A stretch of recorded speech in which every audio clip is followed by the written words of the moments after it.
Hey everyone, quick announcement before we get into the deck and the video for today. Next video, we are going to be giving away 60 packs for Alliance War. If you want to win this code to get those packs, what I need you to do is comment down below with your favorite card from Alliance War so far, and subscribe to the channel and like the video. If you don't do those three things, you are not eligible for the giveaway. Anyone who does, the giveaway will be announced in my next video, which will probably be sometime early next week. So let me know what your favorite card is, like and subscribe, and let's get you some card packs. Now, on to the deck. Hey friends, here's a deck. It's a cool deck. I'm enjoying it a lot. It is a blend of Burn Aldmeri Dominion and Aggro Aldmeri Dominion, which are subtly different. Aggro usually is very board centric, tries to get creatures on board that have high velocity, such as charge or high attack, or other forms of reach like Satanine Courier and Crown Quartermaster. Whereas Burn is more focused around things like the Landrel Hexmage and actions that can do direct damage instead of having to hit the board first. This deck, is kind of in the middle. It has a lot of those aggro staples, things like the Crown Quartermaster that I was mentioning, Lightning Bolts, Queen Baron Zaya, just good aggro cards that you want to get on the board early and smack face with, as well as a bunch of those Burny cards, things like Ice Spike and Camlorn Hero and Aldmeri Flameslinger. These have been doing really, really well for me because I was playing an aggressive kind of mid-range Aldmeri Dominion that has a lot of combat tricks in it, and it was losing really hard to anything that put out any high quantity, had critical mass of guard creatures. So Tribunal was destroying me because I put down a Hive Defender and suddenly I couldn't win anymore. Or things that could heal out over time that get incidental healing, things like Bruma Profiteer decks were doing really well against it too. And the other thing I noticed that was happening a lot in the kind of lower legend ranks around the 600 to 1000 range was that Ebonheart Pact Slay Rage was very, very popular. And those decks tend to be very slow and really turn on around mana levels 8 and 9. I don't want to say turn 8 and 9 because they accelerate pretty frequently with things like Thornhisk Mage and whatnot. But this deck kind of alleviates that problem where you don't have any creatures that you're that sad to see die. Things like Crown Quartermaster only need to get that one attack in, hopefully two, and then if it dies after being on the board for a turn or two, you're pretty okay with that. That's not too big of an issue. So we have a lot of those creatures, and then once we've gotten past that stage, we have a lot of creatures that do direct damage, and a lot of actions that help us kind of get there too. That's what I'm calling it over the top, because it takes all those guard creatures and just ignores them and goes straight to the face. So the cards that the Burn package usually runs that I'm choosing to include are 2 copies of Ice Spike, because it's nice to get a little bit of card draw as a top deck and get just that little bit more damage at the end. And Camlorn Hero, which has been doing really well in the deck. It deals 2 damage to your opponent when you summon it. It's just an aggressively statted 4/2, not very complicated, but very effective. The last kind of staple Burn card that's in here is a full 3 copies of House Kinsman. This is a card that was very, very highly regarded in the old mid-range assassin decks back in beta and when the core set was the only one around and it was still a 3/3. It fell out of favor for a while. It was used in Last Gasp and Burn Assassin lists, and I'm bringing it back in Aldmeri Dominion, as a lot of people have with the Burn-oriented lists, and it's working really well. Other interesting inclusions just from the new set, because they're new cards. Let's talk about them. Varen Aquilarios is really good in pretty much any yellow deck that can run it. We're not particularly concerned about getting rune procs. We have very few prophecies. 9 and 75 is not enough to really bank on that at all. And our card draw is fine. Our resource extension is fine. And we don't really need to depend on the card draw from the rune breaks to win. Really what we would rather is, if we're against an aggressive opponent, we're doing a lot of damage anyway. Varen lets us just heal back damage that they're sending at us so we can outrace them. Usually being able to race is going to be better than being able to draw more cards. Next up, we have 3 copies of Bandari Opportunist, First of all, it's a charge. It's a 1-drop that's playable, so we're going to play it. And then being able to shuffle more of them into cantrip and charge paying is pretty good. It's not bad. I'm not convinced it belongs in the deck, but so far I haven't found a reason to cut it yet. It's possible there are cards that are better, but for now it's working just fine. Grave Viper Brigand, I've never drawn it. Honestly, I've played this deck for probably 15, 20 games. I've never drawn the card. So usually it'll be a 3/4 for 3, which is kind of just not bad.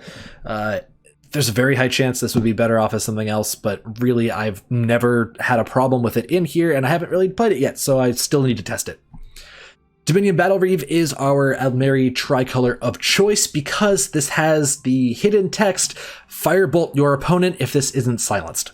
We have both Summon and Last Gasp deals 1 damage to the opponent, so over the course of its lifespan, it does at least 2 points of damage. And interestingly, it does it on Slay as well, which is not something we've seen before. It turns board control into a way to smork. It's really cool. None of the other tricolors fit nearly as well as Battle Reeve does, so this is what we're running, and you'll see in the game it works pretty well. It didn't do massive work. It wasn't this shining oh my god moment. It was just a very solid card that executed a function that we need the deck to have.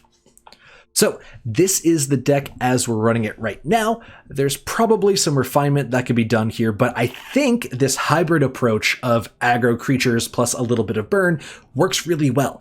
I'd like to see this archetype developed a little bit more. I'll probably put some more work into it, probably taking out the Grave Viper Brigands if I'm honest. But I think it's one that has some legs, and I think it's one that deserves looking into. So we're going to get into a game right after this. Hopefully you enjoy it. Let me know what you think if you're going to try this out yourself, and if you do, let me know how it goes.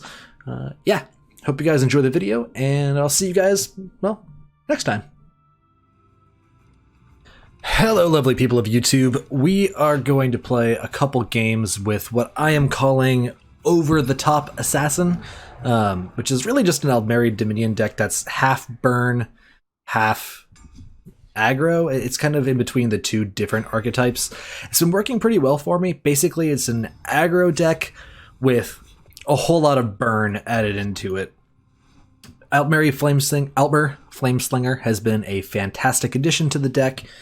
I'll show. You should have seen the deck list by now, but well, it depends on how I edit this. So maybe you haven't. Who knows? That'd be kind of dumb if you haven't, but I may just be an idiot and not edit this correctly. We're gonna start with 5th Legion Trainer because aggro decks like to do that. Next turn, Flameslinger and Mudcrab Merchant is a pretty good follow-up.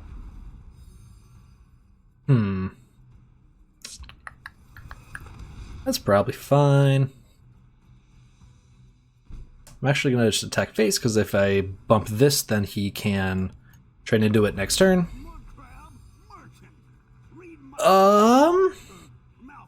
Theoretically, the game will be over by turn 8 if things go as planned.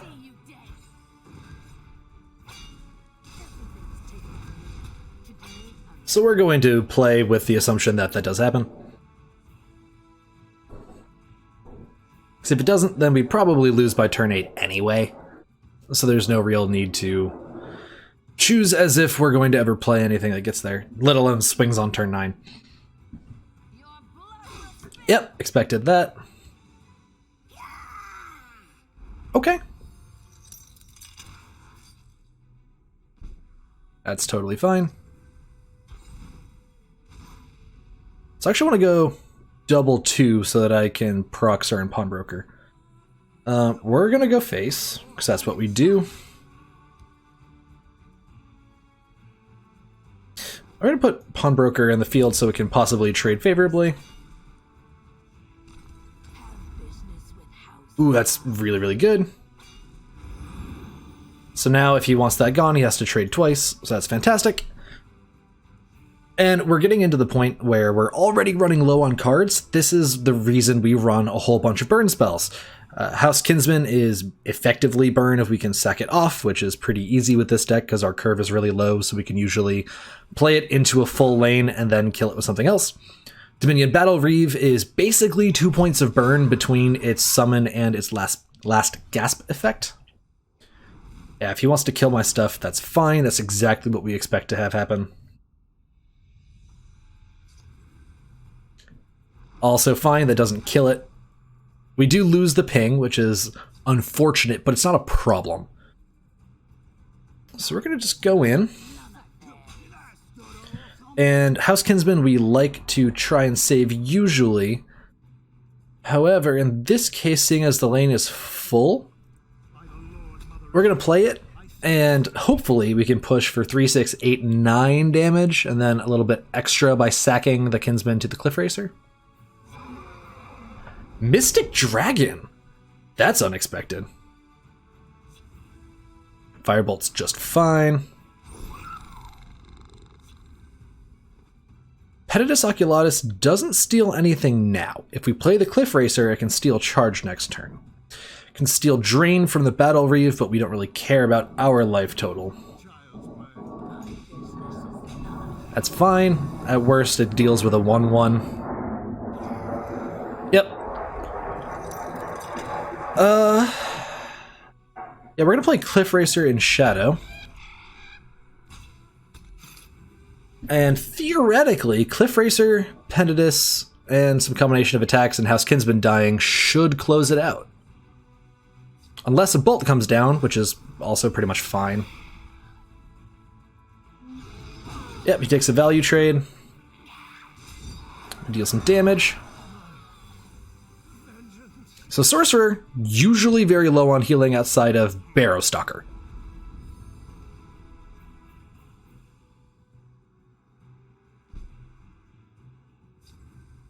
Camlorn Hero, super good here. So this is why we run a whole bunch of spells like this, because we're already really close. Dominion Battle Reeve, if it just dies, gets us the 1 point closer. Petatus Oculatus can get around guards, can steal off ward from something, and if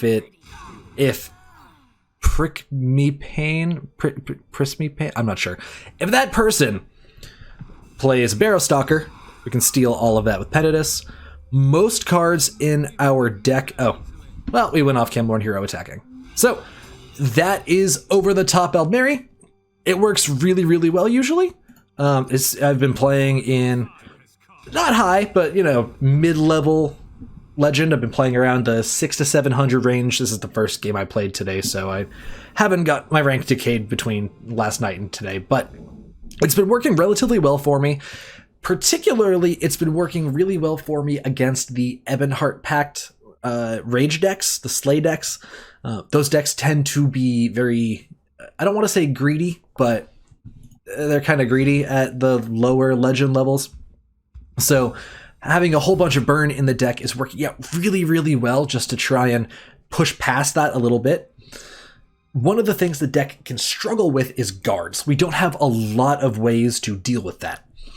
Some of the ways that you can deal with that in Aldmeri Dominion usually include things like Dawnbreaker can kill off some of the undead guards, and then Cloud Rest Illusionist can help you trade favorably into them.